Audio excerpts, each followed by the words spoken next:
Today, I'm going to share with you a talk that I gave in Berlin last week, September 22nd, 2022. The talk is about inflation. Again, I gave this talk in Germany, so I do comparisons between the United States and Germany about inflation and what we could do about it. First, before I share with you my views about inflation, the facts that we should be considering, let me start with central bankers, the individuals who are going to be making the policy decisions on how to address inflation.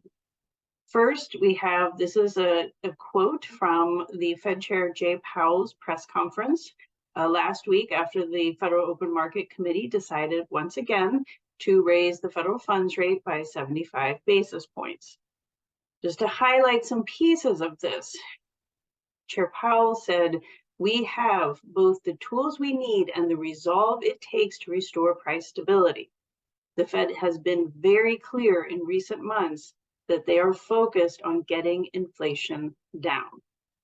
And they argue, without price stability, we will not achieve a sustained period of strong labor market conditions that benefit all. The Federal Reserve sees price stability as a necessary condition for maximum employment. They also recognize that high inflation imposes a significant hardship on families and businesses as it erodes purchasing power. So they're very much focused on what do these higher prices mean for people. And they end with, "We are highly attentive to the risks that inflation poses to both sides of our mandate, and we are strongly committed to returning inflation to our 2% objective." You will notice that what is missing from this statement is any recognition of the risk that higher unemployment would cause for families if, in fighting inflation, the Fed leads us into a recession, into a period where workers lose their jobs. But the Fed is being very clear about what they're concerned about right now, and it is inflation. Turning to Europe, here is a recent interview with Isabel Schnabel, who is an executive board member at the European Central Bank. She shares with us current inflation, and she's speaking about in Europe, is mostly driven by a strong increase in energy prices. She follows, "Our monetary policy has little impact on what is happening on global commodity markets. Those are supply driven. A central bank has an interest rate tool which affects demand." And so Schnabel is being very clear here that central banks don't have the tool to move commodity prices. And then she continues, "The ECB has a clear mandate, price stability. We are taking decisive steps to curb inflation. Recently, the ECB raised its policy rate by 75 basis points, also with the intention of fighting inflation." And she wraps here with saying, "It is clear that we need to continue raising rates." So you can see within this statement, there is a contradiction. She starts out saying that the ECB cannot bring down energy prices what are driving inflation, and then says, "But we're going to fight inflation and we're going to raise interest rates." Again, I think with these comments that have come from central bankers, the aggressive increases in their policy interest rates, it's important for us to step back and really think about what is it that central bankers are fighting right now? What do we mean by inflation? The first fact that I want to share is we do not have a lump of inflation. Higher interest rates are not a cure-all. It really depends. You got to look under the hood. You have to understand what's causing the inflation and what could address the inflation. So first, this is showing you, and this is for the United States, this is the personal consumption expenditures price index. This is the price index that the Federal Reserve targets. I'm showing you here what's referred to as core, so it excludes food and energy. The Fed targets the total, but core often gives us a better sense of where things are at in general with the prices that people are paying outside of food and energy, which can be pretty volatile. This is showing you 12-month percent changes. This is often what gets referred to as inflation. What you can see here, and this is really fine work from Adam Shapiro. He has a lot of different analyses he's done of inflation recently. He's at the San Francisco Federal Reserve Bank. And what you see here is a very complex picture of what is driving inflation. We have a substantial amount of supply-driven inflation. Those are disruptions due to COVID, disruptions due to the war in Ukraine. We often have heard about supply chains getting goods to the United States has become more costly. It's also the case that it's been harder to get some workers to come back to jobs, and that has led to certain price increases as well. So there are a lot of ways that supply is constraining our ability to meet the demand, and that pushes up prices. So that's about half of the inflation, this core inflation we're seeing. Again, as Schnabel said, and the Fed, Jay Powell has said this also, this is not inflation that the Federal Reserve can fight well. Now, in the United States, probably about a half of the inflation that we've seen is demand driven. We did see a lot of relief go out to families and small businesses. We saw a lot of pent up demand from people who got the relief and people who didn't get the relief coming out of the pandemic. There's been a lot of disruptions, and customers came back more quickly than in many cases workers or businesses were able to supply the needs. But what we can see here is it is both. In the United States, it is supply, it is demand. In Europe, it is much more on the supply side, and it's much less in this core piece. Like, it's really in the energy and food. So, but in the US, we've got this two parts of this, the supply and the demand. Central banks cannot solve the supply bottlenecks. They can make them worse by raising interest rates and discouraging investment. And a final point here, and we have seen a lot of the macroeconomic debate. The Federal Reserve has moved into this narrative as well, that to get this inflation down, we need a recession. We need unemployment to rise. This stems from a macroeconomic framework referred to as the Phillips curve that has a trade-off between unemployment and inflation. There are many reasons to be skeptical of using the Phillips curve, particularly to be making strong statements about what we need to see in terms of policy or guiding policy. When we are in a situation where we have supply-driven inflation, a lot, a mixture, the Phillips curve is not a tool that should be used. The Phillips curve is identified and best understood when you have demand-driven inflation. And that's not what we have completely in the United States, and that's absolutely not what they have in Europe. The second fact, the beggar thy neighbor.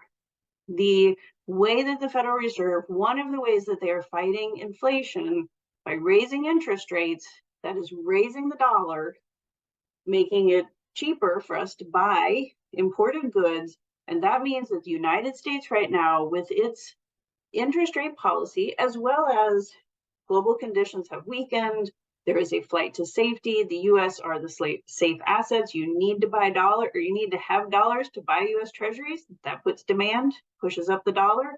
In any case, we are able now to import disinflation. So import downward pressure on our inflation because our imported goods are cheaper. We import goods. We, at the same time, because the dollar is strong relative to other currencies, we're exporting inflation.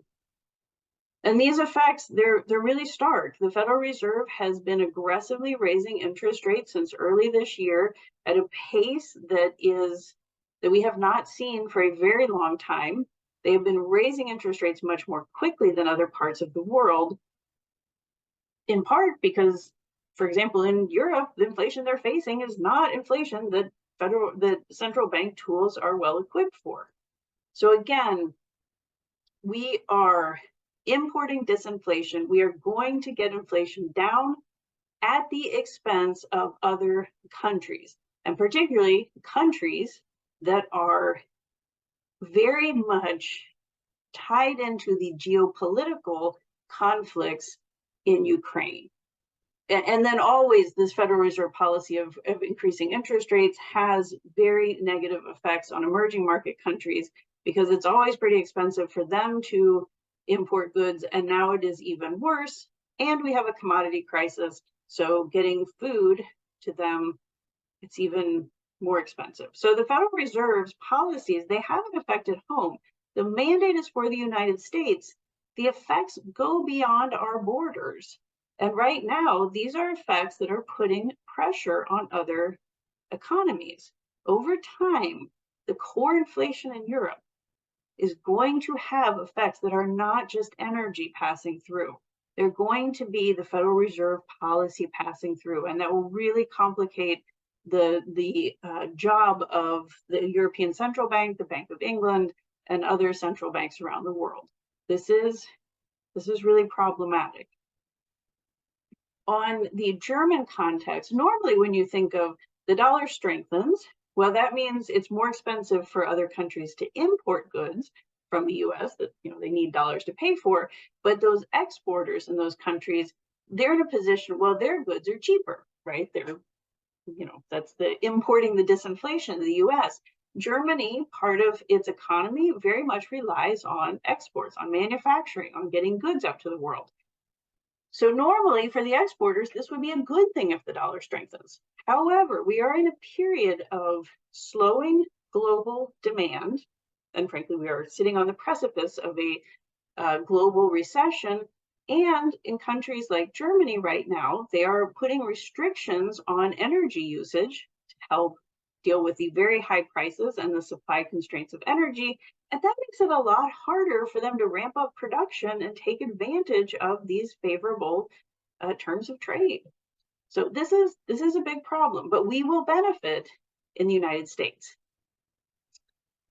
Another point that's important, another fact when we think about inflation right now, is we do have a divergence beginning in the inflation.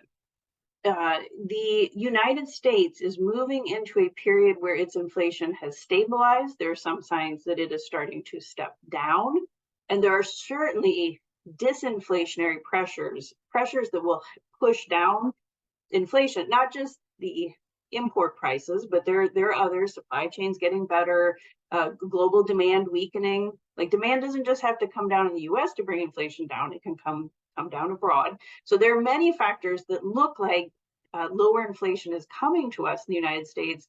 And on the flip side, there is more inflation coming to Europe. Inflation in Europe has not peaked. The energy prices may not be fully seen by consumers or by businesses. There's a lot of discussions about price caps, but that inflation is there, and these pressures are mounting. One place that we can see this is if we think about, and this is looking a little ahead of the consumer price inflation, this is looking at producer prices. This shows you the pattern of really rapidly increasing producer prices in Germany and the United States flattening out and maybe coming down some. Now, I will put the caveat, this is not comparing apples to apples. The scope of these two series is a little bit different. The Germany piece of producer prices is very much driven by energy, but energy gets passed on in lots of different ways. It's not just it shows up in gasoline, it can show up in services provided, in goods provided, because energy is an input to almost everything that we produce in the economy. So we're already seeing this divergence, and this is going to be really important to think about as inflation develops over the coming months, and thinking about what central bank responses to that inflation could be, should be, and fiscal responses as well. The fourth fact, expectations as a weapon.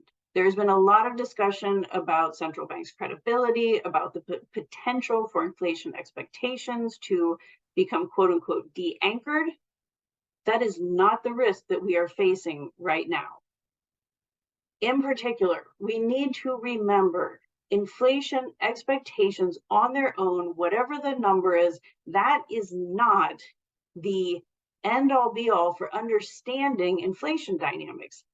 Inflation expectations matter to the extent that they change behavior. we do not see in the United States any signs of an inflationary mentality. We have in the past.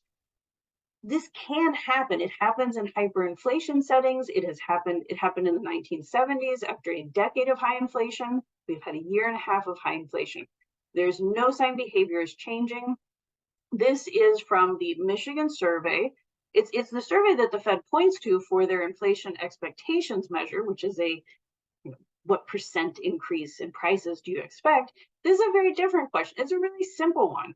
It asks people, is it a good time to buy a large durable good, like furniture or an appliance?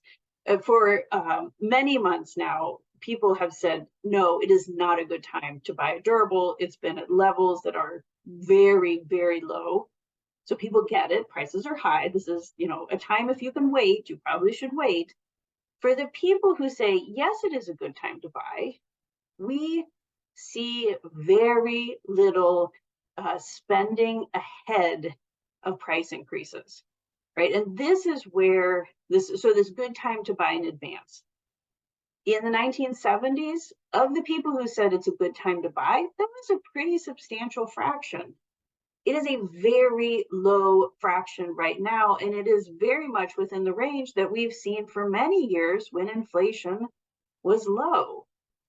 The reason an inflation mentality can create embedded inflation is if I think the prices are going to go up in the next year, then I should buy it now because it'll be cheaper now. And if demand moves forward and happens now, well, that's more demand. More demand puts more pressure on inflation, and that creates a cycle. This is really important to think about. If it takes hold, if an inflationary mentality takes hold, it takes more work to break inflation. Central banks know this. This is why we talk about the 1970s. It is extremely important to ground our discussion of inflation in the facts today. And the facts today show no signs of an inflationary mentality.